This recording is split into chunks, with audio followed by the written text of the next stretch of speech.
আসসালামু আলাইকুম রহমতুল্লাহি ওয়া বারাকাতুহু। আলহামদুলিল্লাহ ওয়াসসালাতু ওয়াসসালামু আলা রাসূলিল্লাহ ওয়া আলা আলিহি ওয়া আসহাবিহি ওয়া মান ওয়ালা। সম্মানিত দর্শকবৃন্দ, আপনাদের সবাইকে স্বাগত জানাচ্ছি আমাদের আজকের এই তাফসির অনুষ্ঠানে। জীবনের আলো তাফসিরুল কোরআনের আজকের এই পর্বে আমরা ইনশাআল্লাহ সূরাতুন নিসার একটি আয়াতের সংক্ষিপ্ত তাফসির পেশ করব ইনশাআল্লাহ। সূরাতুন নিসা একটি মাদানী সূরা। এই সূরার ৩৩ নম্বর আয়াতের মূল বক্তব্য হল পরিত্যক্ত সম্পত্তির ইসলামী বিধান। মূলত এই আয়াতটিতে আল্লাহ সুবহানাহু ওয়া তাআলা উল্লেখ করেছেন পিতামাতা এবং আত্মীয়স্বজন যে সম্পত্তি রেখে যায় সেটি কারা কারা পাবে, এবং আরেকটি বিশেষ গ্রুপের কথাও এখানে আল্লাহ সুবহানাহু ওয়া তাআলা উল্লেখ করেছেন যাদের সাথে চুক্তি হয়েছে। এসব কিছু নিয়ে আমরা আপনাদের সামনে সংক্ষিপ্ত তাফসির পেশ করব এবং পরিশেষে শিক্ষা উল্লেখ করব। এখন আমরা তেলাওয়াত দিয়ে শুরু করছি। আউযু বিল্লাহি মিনাশ শাইতানির রাজীম। ওয়ালিকুল্লিন জাআলনা মাওয়ালিয়া মিম্মা তারাকাল ওয়ালিদান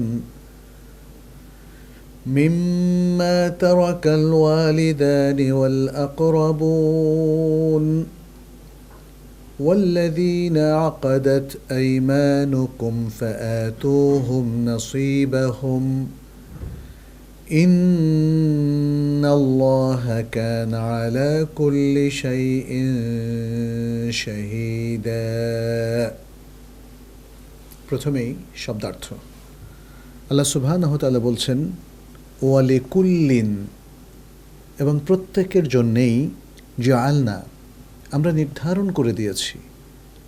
আমরা মানে আল্লাহ নিজেকেই বোঝাচ্ছেন, তিনি নির্ধারণ করে দিয়েছেন।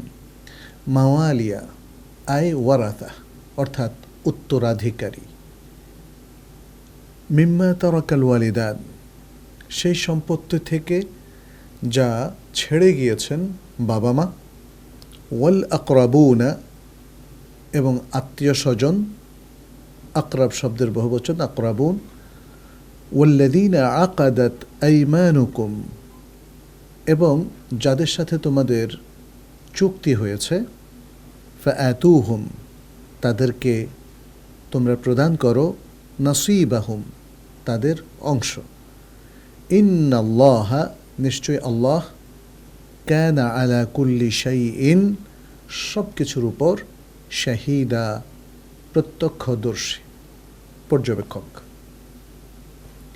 প্রদর্শক, এবারে আমরা সরলার্থ অনুবাদ পেশ করছি। আল্লাহ সুবহানাহু ওয়া তাআলা বলছেন, আর প্রত্যেকের জন্যে আমরা উত্তরাধিকার নির্ধারণ করে দিয়েছি পিতামাতা এবং আত্মীয় স্বজন, এবং যাদের সাথে তোমাদের চুক্তি হয়েছে তারা যে সকল সম্পত্তি রেখে যান তা থেকে। অতএব তাদেরকে তাদের অংশ প্রদান করো। নিশ্চয় আল্লাহ সব কিছুর উপর প্রত্যক্ষদর্শী।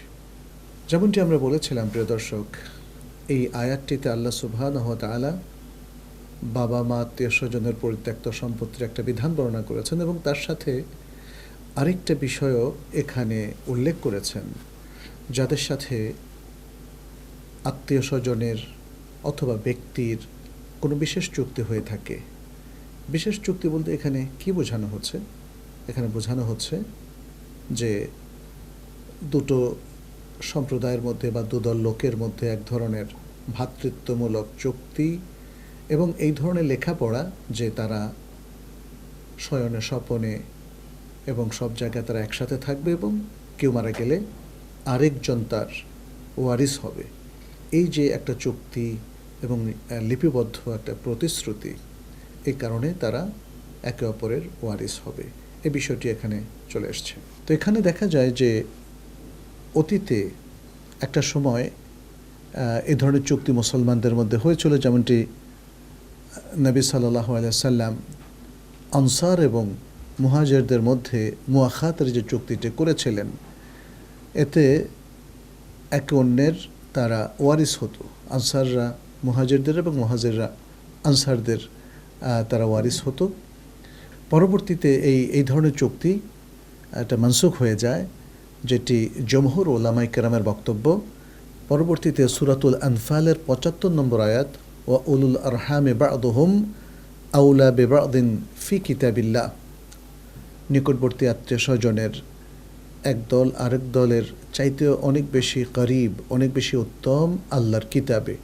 অর্থাৎ কাছের আত্মীয় থাকলে দূরের আত্মীয় পাবেন না, এটাই হচ্ছে আওলা হওয়ার অর্থ।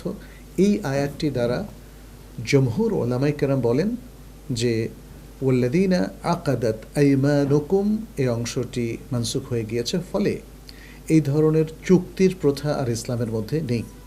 সহিহ বুখারীর মধ্যে এই ধরনের চুক্তির কথাটি এসেছিল। নবী সাল্লাল্লাহু আলাইহি ওয়াসাল্লাম যখন মুহাজির এবং আনসারদের মধ্যে একটা মুআখাত বা ভ্রাতৃত্বের বন্ধন তিনি তৈরি করে দেন, তখন আত্মীয়তার সম্পর্ক না থাকলেও তারা আসহাবুল আরহাম না হওয়া সত্ত্বেও দেখা যেত মুহাজির এবং আনসার একে অন্যের তারা ওয়ারিস হতে পারতেন।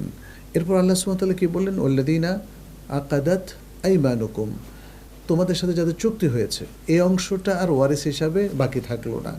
এই অংশটা তখন হয়ে গেল নুসরাত এবং রিফাদা। রিফাদা মানে হচ্ছে একে অপরের কল্যাণ কামনা এবং একে অপরকে সাহায্য করার অংশ হয়ে গেল। তাহলে মুসলিমদের মধ্যে একে অপরকে সাহায্য করার চুক্তি করতে পারে, কিন্তু ওয়ারিস করার চুক্তি এটি আর শরিয়া সম্মত হবে না। কারণ এখানে একদিকে আমরা দেখলাম যে আল্লাহ সুবহানাহু ওয়া তাআলা ওয়ারিস নির্ধারণ করে দিয়েছেন, অন্যদিকে সূরাতুল আনফালের মধ্যে আল্লাহ সুবহানাহু ওয়া তাআলা স্পষ্ট করে উল্লেখ করলেন উলুল আরহাম একদল আরেক দলের চাইতে উত্তম, ফলে তারাই শুধু ওয়ারিস সত্ত্ব পাবে, অন্যরা ওয়ারিস সত্ত্ব পাবে না। তবে এই হাদিসের আলোকেও যেটা বোঝা যায় যে অন্য মানুষদের জন্য ওয়াসিয়ার দরজাটা এটা উন্মুক্ত থাকবে। ইমাম বুখারীর সহিহ বুখারীর মধ্যে হাদিসটি বর্ণিত হয়েছে। উলামায়ে কেরামের মধ্যে আরেক দল বলেন, ওয়াল্লাযীনা আকাদাত আইমানুকুম ফাআতুহুম নাসিবাহুম, এই আয়াতটি এখনও মহকাম রয়ে গেছে এবং সেক্ষেত্রে অর্থ হবে যে যাদের এবং তোমাদের মাঝখানে ওয়ালা ও হেলফিন, শপথের একটা বন্ধুত্ব চুক্তি রয়েছে, মাকুদুন বিল আইমানিল মুআক্কাদা, যেটা মুআক্কাদ দৃঢ় শপথ ধারা, যেটা চুক্তিবদ্ধ বা প্রতিশ্রুতিবদ্ধ। তাহলে এই প্রতিশ্রুতির কারণে আল্লাহ সুবহানাহু ওয়া তাআলা কি বললেন, ফাআতুহুম নাসিবাহুম, তাদেরকে তাদের নাসিব যে প্রাপ্য অংশ সেটা তোমরা তাদেরকে প্রদান করো। শপথের মাধ্যমে এই ধরনের চুক্তি যেটা পরস্পরকে একে অন্যের ওয়ারিস বানিয়ে দেয়, সেটি কিন্তু ইসলামে আর নেই। এ প্রসঙ্গে জুবাইর ইবনে মুতঈম রাদিয়াল্লাহু তাআলা আনহুর একটা হাদিস সহিহ মুসলিমের মধ্যে বর্ণিত হয়েছে। তিনি বলেন, লা হিলফা ফিল ইসলাম, লা হিলফা ফিল ইসলাম ওয়া আইয়ুমা হিলফিন কানা ফিল জাহিলিয়াহ লাম ইয়াজিদহু ফিল ইসলাম ইল্লা শিদ্দাতান। বলছেন যে অবৈধ কোনো চুক্তি এগুলো নাই। আর জাহিলি যুগে যদি কোনো চুক্তি থেকে থাকে পরস্পরকে সহযোগিতা করার, তাহলে ইসলামে সেটা আরও দৃঢ়ভাবে থাকবে। কারণ মানুষ একে অপরকে সহযোগিতা করার চুক্তি এটা ভালো জিনিস, কিন্তু শপথের মাধ্যমে ওয়ারিস বানানোর যে চুক্তি সেটি আর অবশিষ্ট নেই, যেহেতু ইসলাম অত্যন্ত স্পষ্ট করে ওয়ারিসের বা ওয়ারিস সত্ত্বের বিধান বর্ণনা করে দিয়েছে। এরপর আল্লাহ সুবহানাহু ওয়া তাআলা বলছেন, ইন্নাল্লাহা কানা আলা কুল্লি শাইইন শাহিদা, নিশ্চয় আল্লাহ সকল বিষয়ের প্রত্যক্ষদর্শী, তিনি সব কিছু দেখেন, তিনি রাকিব। আল্লাহ তাআলা নিজেকে কখনো বলেছেন ইন্নাল্লাহা কানা আলাইকুম রাকিবা, সূরাতুন নিসার একদম শুরুতে আল্লাহ তাআলা তোমাদের উপর পর্যবেক্ষক। তাহলে রাকিবা, শাহিদা এগুলো প্রায় সমার্থক শব্দ, যার দ্বারা বোঝা যায় যা কিছু ঘটছে সবই আল্লাহ সুবহানাহু ওয়া তাআলা দেখছেন, পর্যবেক্ষণ করছেন এবং কোনো কিছুই তার পর্যবেক্ষণ থেকে আড়ালে থাকে না, লুক্কায়িত থাকে না। প্রিয় দর্শক, এই সংক্ষিপ্ত তাফসীর এবং আলোচনা থেকে আমরা বেশ কিছু গুরুত্বপূর্ণ শিক্ষা পাই, সেগুলো আপনাদের সামনে সংক্ষেপে তুলে ধরছি। একটি শিক্ষা হলো, পরিত্যক্ত সম্পত্তি পাবেন শুধু ওয়ারিসগণ। যাদের সাথে চুক্তি রয়েছে, চুক্তি অনুযায়ী তাদেরকে দিতে হবে, তবে তারা ওয়ারিস হিসাবে পাবে না, তারা পাবে নুসরাত এবং সাহায্যের অংশ হিসাবে।